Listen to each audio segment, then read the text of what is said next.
Kisah Rasulullah, bagian 49, Abu Talib sakit keras. Beberapa bulan setelah piagam dihapus, Rasulullah kembali mengalami ujian besar. Kali ini bukan penyiksaan dari pihak lawan, melainkan berupa kehilangan orang yang beliau cintai. Karena sudah lanjut usia dan menderita kehidupan berat di pengasingan selama 3 tahun, Abu Talib jatuh sakit. Saat itu usianya sudah 80 tahun. Mengetahui Abu Talib sakit keras, orang-orang Quraisy khawatir akan terjadi perang antara kaum Quraisy dan Rasulullah beserta para pengikutnya. Apalagi di pihak Rasulullah ada Hamzah dan Umar yang terkenal garang dan keras. Selama ini, Abu Talib selalu bisa menjadi penengah kedua belah pihak.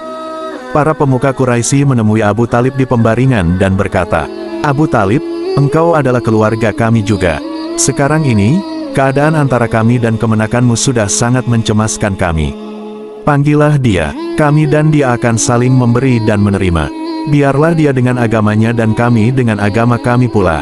Rasulullah kemudian datang. Mengetahui maksud kedatangan mereka, Rasulullah bersabda, "Sepatah kata saja saya minta yang akan membuat mereka merajai semua orang Arab dan bukan Arab.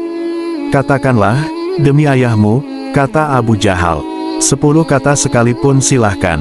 Rasulullah bersabda, "Katakan, tidak ada Tuhan selain Allah dan tinggalkan segala penyembahan selain Allah." "Muhammad," seru mereka, "maksudmu Tuhan-Tuhan itu dijadikan satu saja." Para pembesar Quraisy saling pandang dengan kecewa menghadapi keteguhan Rasulullah. "Ulanglah," kata mereka satu sama lain, "orang ini tidak akan memberikan apa-apa seperti yang kamu kehendaki. Pergilah kalian." Abu Talib wafat. Rasulullah duduk di sisi pembaringan pamannya. Dengan sedih, ditatapnya wajah bijaksana orang tua itu.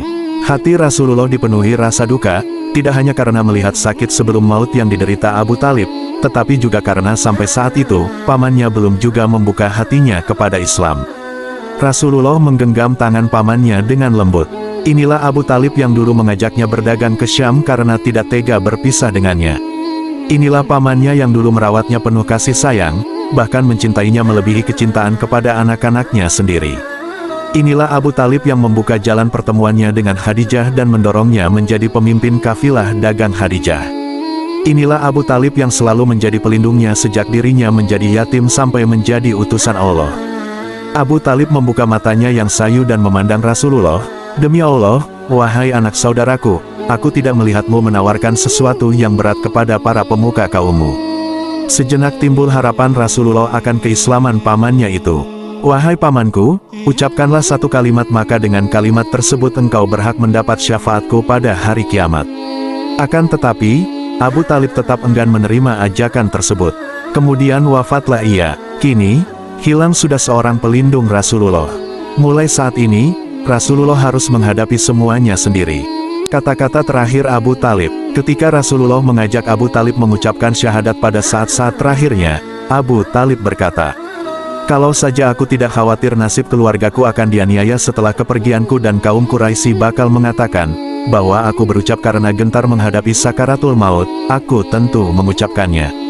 Kalaupun kuucapkan, itu sekadar menyenangkan hatimu." Khadijah wafat. Seusai penguburan Abu Talib, Rasulullah kembali ke rumah dan menemukan Khadijah jatuh sakit. Rasulullah menggenggam tangan Khadijah yang kini terasa panas. Dari hari ke hari, wajah Khadijah semakin pucat dan gemetar. Rasulullah amat terharu. Pada saat-saat seperti ini, istrinya itu tetap berusaha menguatkan hatinya. Seolah-olah Khadijah tahu bahwa perjuangan suaminya masih sangat panjang dan berliku, sedangkan perjuangannya sendiri sudah mencapai titik akhir. Akhirnya saat perpisahan sepasang suami istri yang mulia itu pun tiba. Hanya beberapa hari setelah Abu Talib meninggal, Khadijah pun wafat dengan tenang.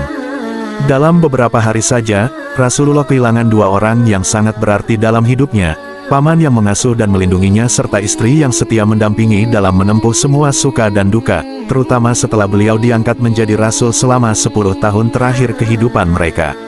Masa-masa duka ini dikenal dengan nama Amul Husni, tahun kesedihan. Saat itu, seolah-olah semua kegembiraan di hati Rasulullah pudar. Indahnya kehidupan seolah-olah ikut terkubur bersama jasad 2 orang kesayangan itu. Rasulullah tertunduk di samping pusara Khadijah. Air mata beliau mengalir tanpa tertahan. Beliau ingat betapa besar penderitaan pamannya dan kesengsaraan yang dipikul istrinya saat mereka bertindak melindungi beliau. Rasanya, Hidup Khadijah lebih banyak dilalui dengan menanggung begitu berat beban perjuangan dibanding menikmati manisnya kehidupan. Keluarga dan sahabat merasakan betul kesedihan Rasulullah.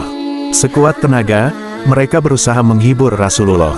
Inilah saat-saat ketika para pengikut, yang biasanya dihibur dan dikuatkan hatinya oleh Rasulullah, berganti menghibur dan menguatkan hati Rasulullah. Sungguh pada saat yang mengharukan, tetap ada keindahan yang tampak dalam persaudaraan mereka. Bersambung.